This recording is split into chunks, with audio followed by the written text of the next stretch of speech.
ብልጽግና የፊንፊኔ ከተማን ለድርድር ማቅረቡ ስህተት እንደሆነ የኦሮሞ ነጻነት ሰራዊት የፖለቲካ ዘርፍ ኃላፊ ቦሬ ለሚ ገለጹ።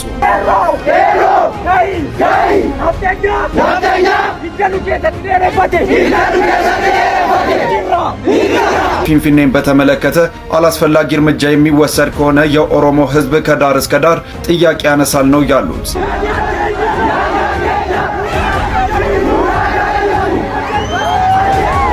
የቀድሞ ጠቅላይ ሚኒስትር አቶ መለስ ዜናዊ ከ14 ዓመታት በፊት ልክ በዛሬው ቀን ነሐሴ 14 ቀን 2004 ዓ.ም በቤልጅየም ብራስልስ ከተማ በሕክምና ሲረዱ ቆይተው ነበር ከዚህ ዓለም በሞት የተለዩት። መለስ ከሞተ 14 ዓመቱ ነውና እኔ መለስ አይመቸኝም ብቻ ሳይሆን ያስጠላኛል። ሰላም ጤና ይስጥልን ቤተሰቦቻችን፣ በአዲስ ቪዲዮ ተመልሼ መጣሁ። በዚህ ደግሞ የምንመለከተው የአዲስ አበባ ጉዳይ አስመልክቶ ኦላ ወይም ደግሞ ኦነግ መግለጫ ይዞ ወጥቷል። ምንድነው ያለው አብረን የምንመለከት ነው የሚሆነው። እንደዚህ ደግሞ ሰሞኑ ከወደ ኦሮሚያ በተለይ ከወለጋ ከየተደመጡ የሚገኙ ቄሮ ሆይ ተነስ ህዝብን ታደግ የሚሉ ድምጾች ምንድናቸው? የአዳይ ሰልፍስ ምንድነው? አብረን የምንመለከት ነው የሚሆነው። የቀድሞ ጠቅላይ ሚኒስትር መለስ ዜናዊን 14ኛ ዓመት የሞት መታሰቢያ በዓል አስመልክቶ ሚዲያ ላይ ስለሳቸው ሀሳቦች የተነዘሩ ይገኛሉ። አብረን የምንመለከት ነው የሚሆነው። ሁላችሁ ቪዲዮ ላይክ እና ሼር ማድረጋችሁን ሀሳባችሁን ኮሜንት ላይ ማስቀመጣችሁን እንዳትረሱ። ሜሪት ፕሮፐርቲስ በመርካቶ ተክለ ሃይማኖት የንግድ ሱቆች በሽያጭ ላይ ነን። ከ11 ካሬ ሜትር ጀምሮ በ640 ሺህ ብር ቅድመ ክፍያ ወይም በ2.2 ሚሊዮን ብር ሙሉ ክፍያ የንግድ ሱቆችን በሽያጭ ላይ እንገኛለን።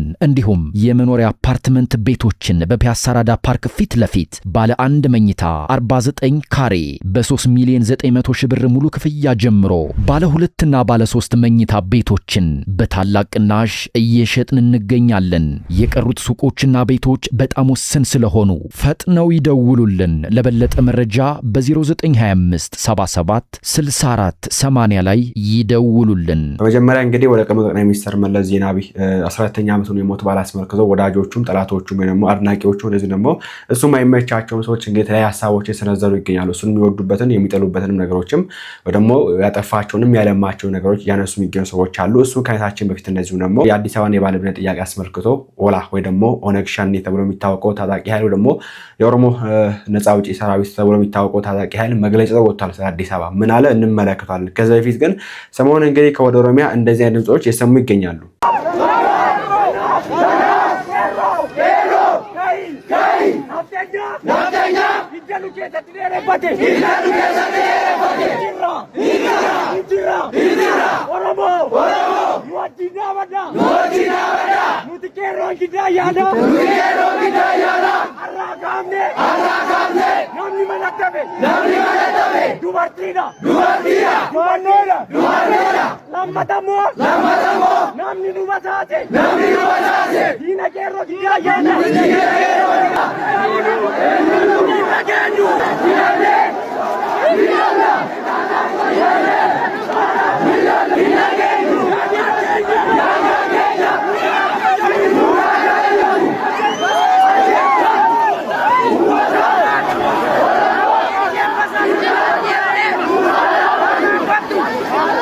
እንደምትመለከቱት እንግዲህ ይሄ በኦሮሚያ ክልል ጊዳ አያና ወይ ደግሞ ወደ ወለጋ የሚገቡ ድምጾች ናቸውና እያሉ የሚገኙትም ቄሮ ሆይ ተነስ ቤት ውስጥ የቀረ ሴት ነው ሁላችን መውጣት አለብን፣ እኛ እንወጣ፣ ኦሮሞዎች ከኛ ጎን ቆሙና ነፍጠኛ የተባሉን አካል ማስወገድ አለብን የሚል ነገር የተደመጠ የሚገኘው ምንድነው ጉዳዩ ነግራቸዋለሁ። ከዛ በፊት ይሄንን እንጨምር።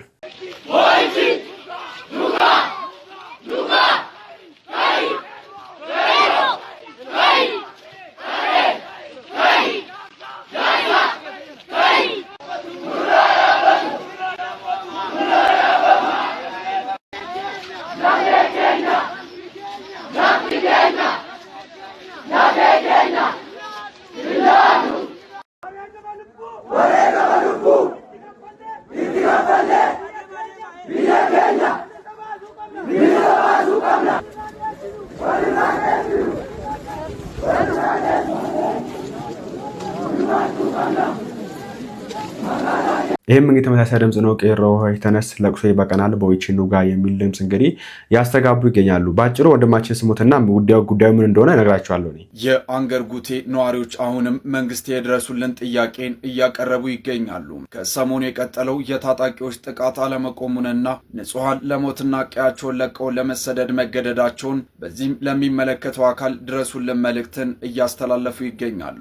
ዮተምራ ሰዱረ ሂደቶታን ሐሌላን አጄቻ ታሲፋ ማጅሩ itti fufuu fi uummanni naannichaa baqachuuf ammas akka dirqaman ibsuun qaama mootummaa laallatuuf nu birmadhaa ergaa jedhu dabarሳቲ ጅሩ እንደሰማችሁ ነው። ከዚሁ ጋር ተያይዞ እንግዲህ ኦሮሚያ ሚዲያ ኔትወርክ ደግሞ ኦኤምኤን ይዞ የወጣው አንድ ዜና አለ። እንደዚህ ይላል፣ እዚህ አስቀምጬላችኋለሁ። በምስራቅ ወለጋ ዞን ጌዲ አያና ወረዳ ጽንፈኛ ታጣቂ ቡድን ፋኖ አያሌ ንጹሃን ህይወትም መቅጠፉ ተሰማ ይላል። ሰው ከወደ ወለጋ ነውና የፋኖ አካል ታጣቂ ወይ ደግሞ የፋኖ አካል ጥቃት አድርሷል ነው። የዓይን እማኞችም ለኦኤምኤን እንደተናገሩት ጽንፈኛ ታጣቂ ቡድን ዛሬ ቱሉ ሌንጫ በተባለ አካባቢ በማንፈት በተፈጸመው ጥቃት ጉዳት መድረሱ ተነግሯልም። ጽንፈኛ ታጣቂዎቹ ከአያና ከተማ ወደ ነቀምቴ የተጓዙ የነበረውን የባንኮች ገንዘብ ከዘረፉ በኋላ ሰቡ ላይ ጥቃትን መክፈታቸውንም ገልጸዋልም። ይሄ የዘረፈው ገንዘብ አቶ ጀዋር መሐመድ በፌስቡክ ላይ ፖስት አድርጎ እንዳዩት ከሆነ ኦልሞስት ወደ 7 ሚሊዮን ብር ነው የሚለው። እንግዲህ የፋኖ አካላት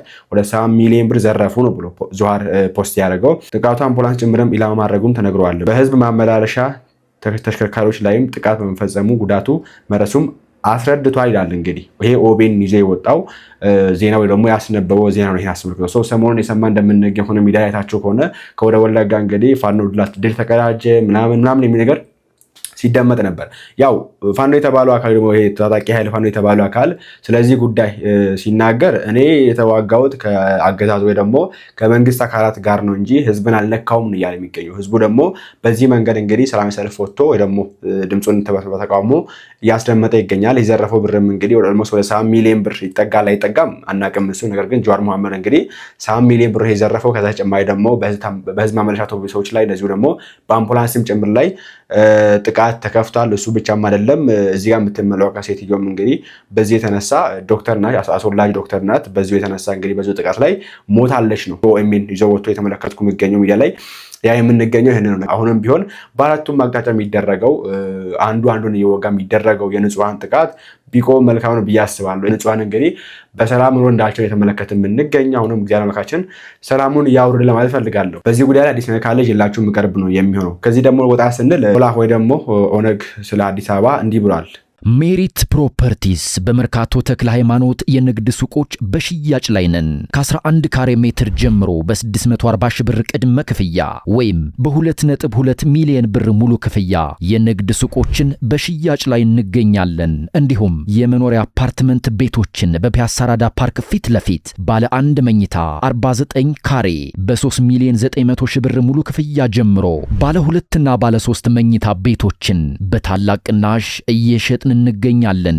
የቀሩት ሱቆችና ቤቶች በጣም ውስን ስለሆኑ ፈጥነው ይደውሉልን። ለበለጠ መረጃ በ0925 77 64 80 ላይ ይደውሉልን። ብልጽግና የፊንፊኔ ከተማን ለድርድር ማቅረቡ ስህተት እንደሆነ የኦሮሞ ነጻነት ሰራዊት የፖለቲካ ዘርፍ ኃላፊ ቦሬ ለሚ ገለጹ። የኦሮሞ ነጻነት ሰራዊት የፖለቲካ ዘርፍ ኃላፊ ቦሬ ለሚ ከኦኤምኤን ጋር በነበራቸው ቆይታ የፊንፊኔ ከተማ የኦሮሚያ እምብርት መሆኗን ተናግረዋል። በፊንፊኔ ጉዳይ የኦሮሞ ህዝብ ከፍተኛ ዋጋ መክፈሉን የገለጹት አቶ ቦሬ ለሚ ከፊንፊኔ መቆርቆር ጀምሮ እስካሁን የኦሮሞ ህዝብ ከፍተኛ ዋጋ እየከፈለ መሆኑን አስረድተዋል። የፊንፊኔ ጉዳይ ሲነሳ ሁሉም የኦሮሞ ህዝብ ከጫፍ እስከ ጫፍ ጉዳዩን በአንክሮ የሚከታተል መሆኑን ገልጸው ፊንፊኔን በተመለከተ አላስፈላጊ እርምጃ የሚወሰድ ከሆነ የኦሮሞ ህዝብ ከዳር እስከ ዳር ጥያቄ ያነሳል ነው ያሉት። የፊንፊኔ ባለቤትነት ጉዳዩ በኦሮሞ ህዝብ ዘንድ አይነኬ ከሆኑ አበይት አጀንዳዎች ውስጥም ዋነኛ መሆኑን አብራርተዋል ሲል የዘገበው ኦኤምኤን ነው። ኦላ ወይ ደግሞ ኦነግ በዚህ መንገድ እንግዲህ ይሄን የመሰለ መግለጫ ይዘው ወጥቷል ወይ ደግሞ ተናግሯል የሚል ኦኤምኤን ዘገው የተመለከትን ነው የምንገኘው። እና ትናንትና አስደምጫችሁ ነበር አዲስ አበባ ጉዳይ እስቲል አወዛጋቢ ሆኖ ነው የሚቀጥለው። አሁንም ውሳኔዎች እንግዲህ ይሄ ነው የሚባለው ውሳኔ እንዳልተደመጠና እንዳልተወሰነ ትናንት ማሳይቻችሁ ነበር። በበኩሉ ደግሞ ኦላ እንዲህ የሚል መግለጫ ወጥቷል። እስቲ ምንድነው የሚወሰነው? ምንስ ይፈጠራል? አብረን የምንመለከተው ነው የሚሆነው። ወደ አዲስ አበባ ጉዳይ እመለስበታለሁ። ከዚህ ተጨማሪ ደግሞ እንግዲህ ዛሬ ወይ ደግሞ ትናንትና የአቶ መለስ ዜናዊ የቀድሞ ጠቅላይ ሚኒስትር አቶ መለስ ዜናዊ 14ኛ ዓመት መታሰቢያ በዓላቸው ነውና እሱን አስመልክቶ ያሉ ሰዎች እንግዲህ የተለያየ ሀሳብ ያቀርቡ ይገኛሉ። ወጃ ከዚህን ጀምር አቶ መለስን እንዴት ታስታውሷቸዋላችሁ? የቀድሞ ጠቅላይ ሚኒስትር አቶ መለስ ዜናዊ ከ14 ዓመታት በፊት ልክ በዛሬው ቀን ነሐሴ 14 ቀን 2004 ዓ.ም በቤልጅየም ብራስልስ ከተማ በሕክምና ሲረዱ ቆይተው ነበር ከዚህ ዓለም በሞት የተለዩት። አቶ መለስ ግንቦት 1 ቀን 1947 ዓ.ም በአድዋ ከተማ ነው የተወለዱት። የሁለተኛ ደረጃ ትምህርታቸውን በጀነራል ውንጌት ትምህርት ቤት ያጠናቀቁ ሲሆን በአዲስ አበባ ዩኒቨርሲቲ የሕክምና ትምህርታቸውን በመከታተል ላይ ሳሉ በ1967 ዓ.ም ትምህርታቸውን አቋርጠው ወደ ትግል ገብተዋል። የህዝባዊ ወያኔ ሓርነት ትግራይ ህወሓት መስራችና መሪ በመሆንም ደርግን ለመጣል የተደረገውን የትጥቅ ትግል መርተዋል። ከ1983 እስከ 1987 ዓ.ም የኢትዮጵያ የሽግግር መንግስት ፕሬዝዳንትም ሆነው አቶ መለስ አገልግለዋል።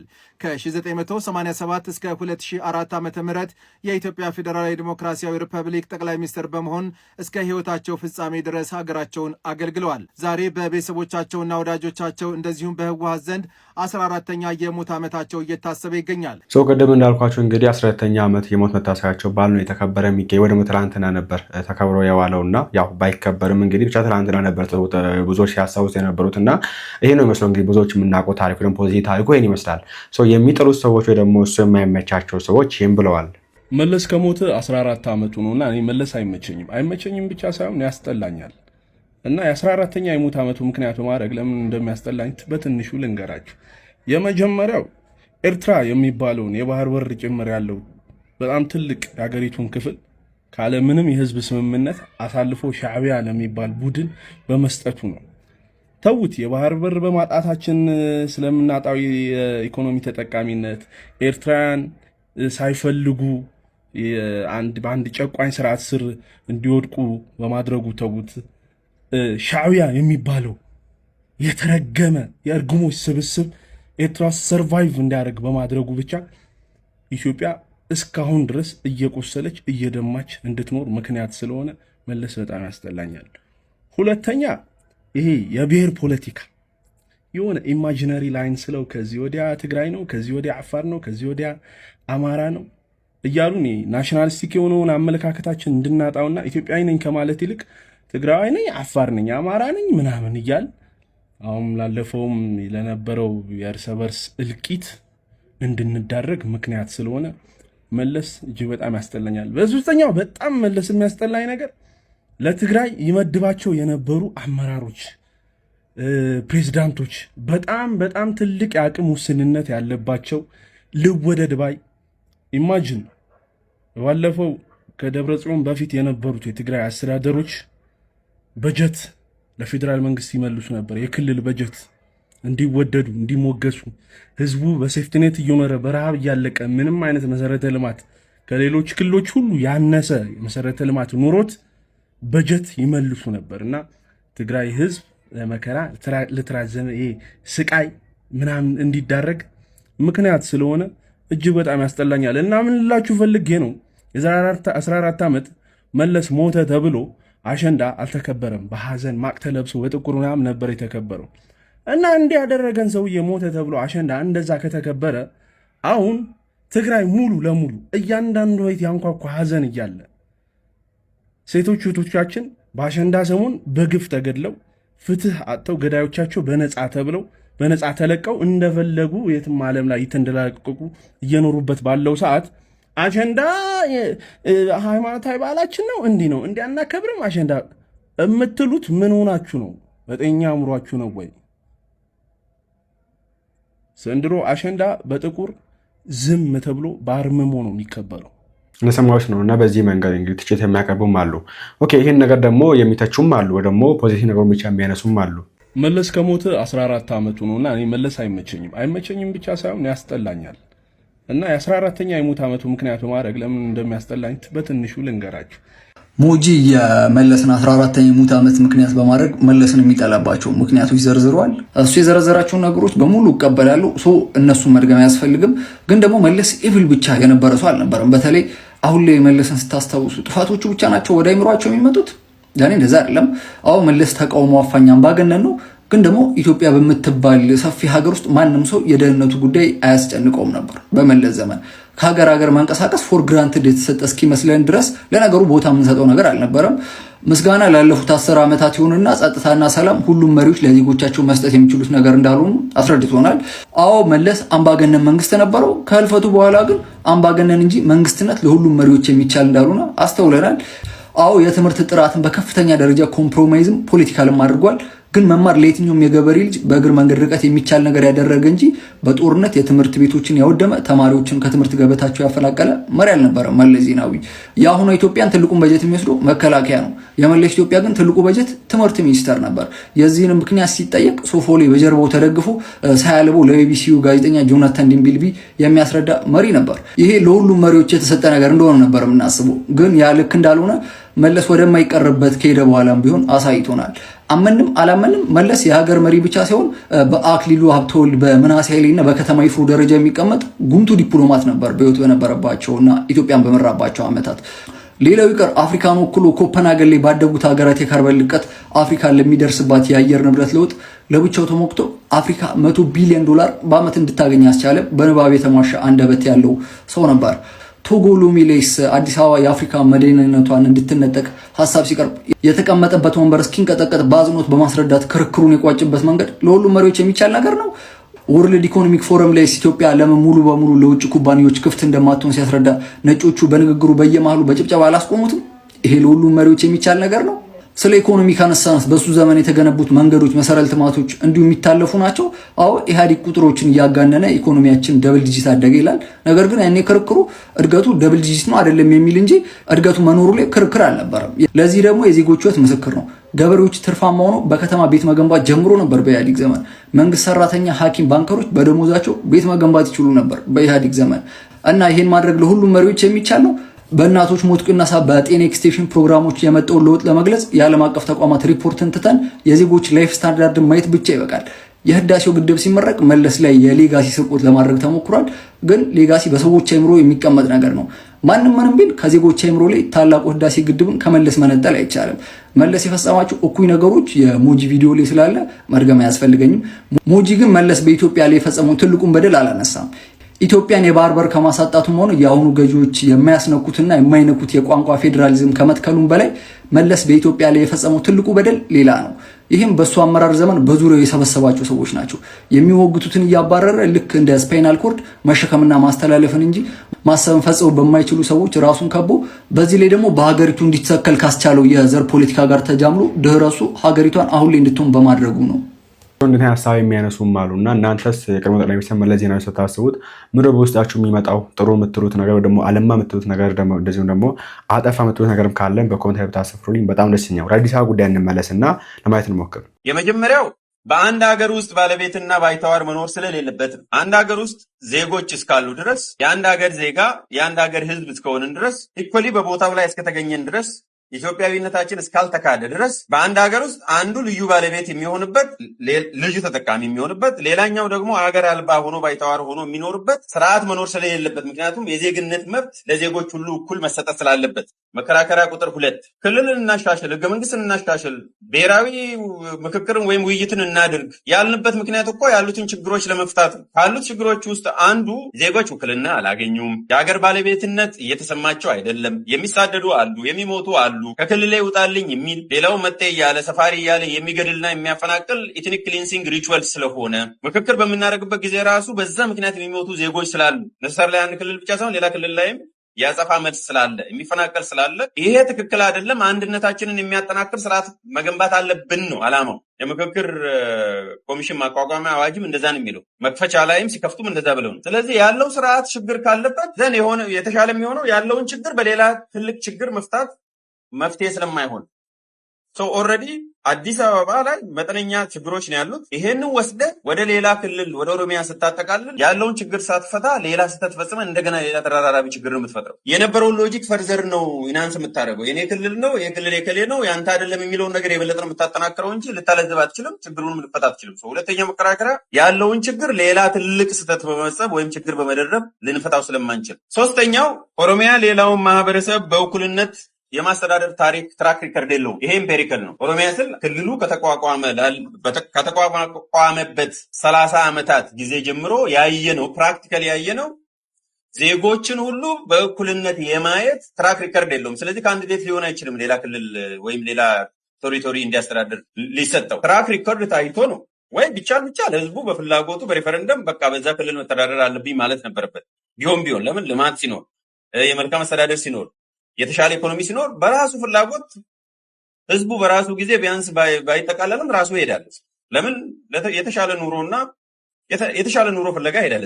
ናቹራሊ ናባትለው ያኔ ሪፈረንደም ብታካሄድ የሆነ የተጎሳቆለ አንድ ክልል እዚህ ቢኖርና ከጎን ያለ የተሻለ ክልል ቢኖር ወደዛ ቢጠቃለል የተሻለ ሴኩሪቲ፣ የተሻለ ኢኮኖሚ ሁኔታ፣ የተሻለ ሰላም ስለሚሰማው ይሄዳል። አሁን ባለው ግን ባለፉት 30 ዓመታት ያለውን ሪከርድ ብናይ ትራክ ሪከርዱ ኦሮሚያ ክልልን ሌላ ክልል እንዲጨመርለትና እንዲያስተዳድር የሚያበቃው ትራክ ሪከርድ የለውም በማስተዳደር። አራተኛ መከራከሪያ የከተማው የአዲስ አበባ ማለት ነው ስብጥሩ እድገትና የከተማው እድገት ስብጥርና እንዲሁም ደግሞ ዲሞግራፊ ማለት ነው በእንግሊዝኛው የአንድን ህዝብ ልዩ ሁኔታ ስለማያንጸባርቅ። አምስተኛ መከራከሪያ አዲስ አበባን ወደ ኦሮሚያ መጨመር ያበጠውን ክልል እንዲፈነዳ ማድረግ ነው። ይሄም ወደ ማሻሻያ ራሽናል የሚወስድ እንዲሻሻል የፈለግነው ክልል አጉል አብጠዋል፣ እየተለካኩ ነው ከፌዴራል መንግስት ጋርም በጎንዮሽም በሳይዝም ቢሆን አንዳንድ ክልሎች ከሀገር በላይ ናቸው። ክልሎች ለአገር ሩብ ጉዳይ ሆነዋል። ሴኪሪቲ ዳይለማ ፖዝ አድርገዋል። የተመሰረቱትም በማንነትና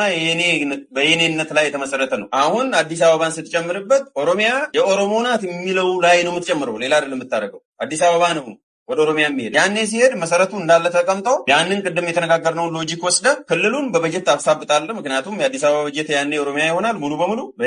በዲሞግራፊ ታሳብጠዋለ፣ በጂኦግራፊ ታሳብጠዋለ፣ በኢኮኖሚ ታሳብጠዋለ። ያኔ ክልሉ ኦልሬዲ አብጦ የቆየውን ኦሮሚያ አንድ ምሳሌ ስለሆነ ሌሎቹም ያበጠዋል። ያ እንዲፈነዳ ነው የምታደርግ። ስድስተኛ አዲስ አበባ የኢትዮጵያውያን የመጨረሻ መተከዣ ቤት ወይም በፈር ዞን ነች። ማለትም ዘላስት ሜትሮፖሊተን ሲቲን ብቻ ሌሎቹን መገንባት ሲገባን ሜትሮፖሊተን የሆኑ ሲቲ ለምሳሌ ድሬዳዋ የከፋ ሁሉ ሄዶ የሚኖርበት ነው። በታሪክ ሁለት ክልሎች ሲጣሉ ሁለት ምናምን ሲራገጡ እንኳን ሰው ሄዶ የሚኖርበት ኒውትራል የሆነ አንድ ከተማ ነች። ለምሳሌ አዲስ አበባም እንደዛው ነው። ስለዚህ ሜትሮፖሊተን ሞዴል የሆነውን ብቸኛ ልንል እንችላለን አሁን ባለው። ምክንያቱም ሌሎቹ ዞሮ ስብጥሩ ሜትሮፖሊተን ቢሆኑም ሌሎች ከተሞች ባለቤትነታቸው የክልሉም ስለሆነ አዳማም፣ ባህር ዳርም ሌላውንም ብንወስድ አዋሳን ብንወስድ አዲስ አበባ ግን በክልል ስር ባለመሆኗ እና ስብጥሯም እንደዛው ሜትሮፖሊታን ስለሆነ እንደ ሞዴል ሆኖ ነው የሚያገለግል። ያን ወደ ኦሮሚያ ክልል ፎርዛት ማተር ወደ የትኛውም ክልል ማካተት ማለት ይሄንን ሜትሮፖሊታን ኔቸር እና ብቸኛ የሚቀረውን የመጨረሻ ላስት በፈር ዞን እና የዜጎች መተከጃ የሁሉም ኢትዮጵያውያን ማለት ነው የቀረችዋን የኢትዮጵያን መተከጃ የሆነችዋን ከተማ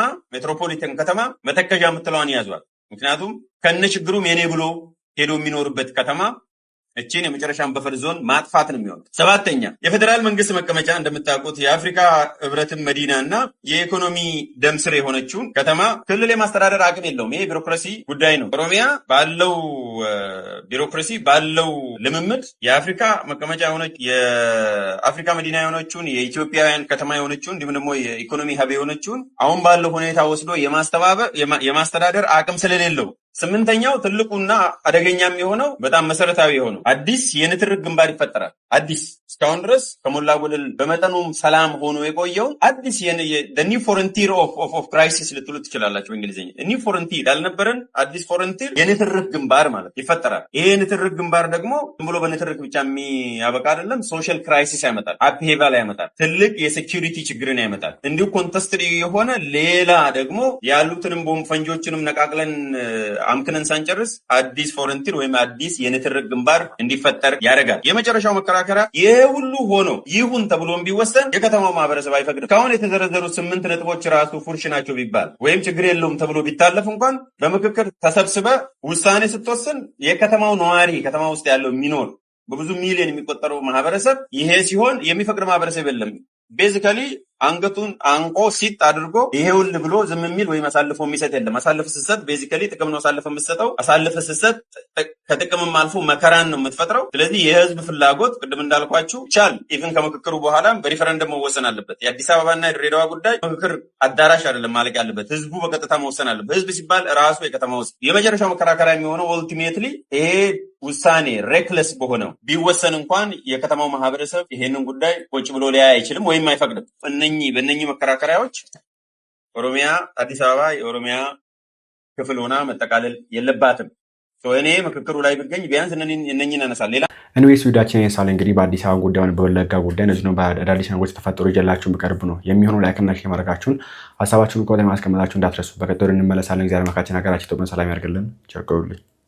ሜሪት ፕሮፐርቲስ በመርካቶ ተክለ ሃይማኖት የንግድ ሱቆች በሽያጭ ላይ ነን። ከ11 ካሬ ሜትር ጀምሮ በ640 ሺህ ብር ቅድመ ክፍያ ወይም በ2.2 ሚሊዮን ብር ሙሉ ክፍያ የንግድ ሱቆችን በሽያጭ ላይ እንገኛለን። እንዲሁም የመኖሪያ አፓርትመንት ቤቶችን በፒያሳ ራዳ ፓርክ ፊት ለፊት ባለ 1 መኝታ 49 ካሬ በ3 ሚሊዮን 900 ሺህ ብር ሙሉ ክፍያ ጀምሮ ባለ 2 እና ባለ 3 መኝታ ቤቶችን በታላቅ ቅናሽ እየሸጥን እንገኛለን።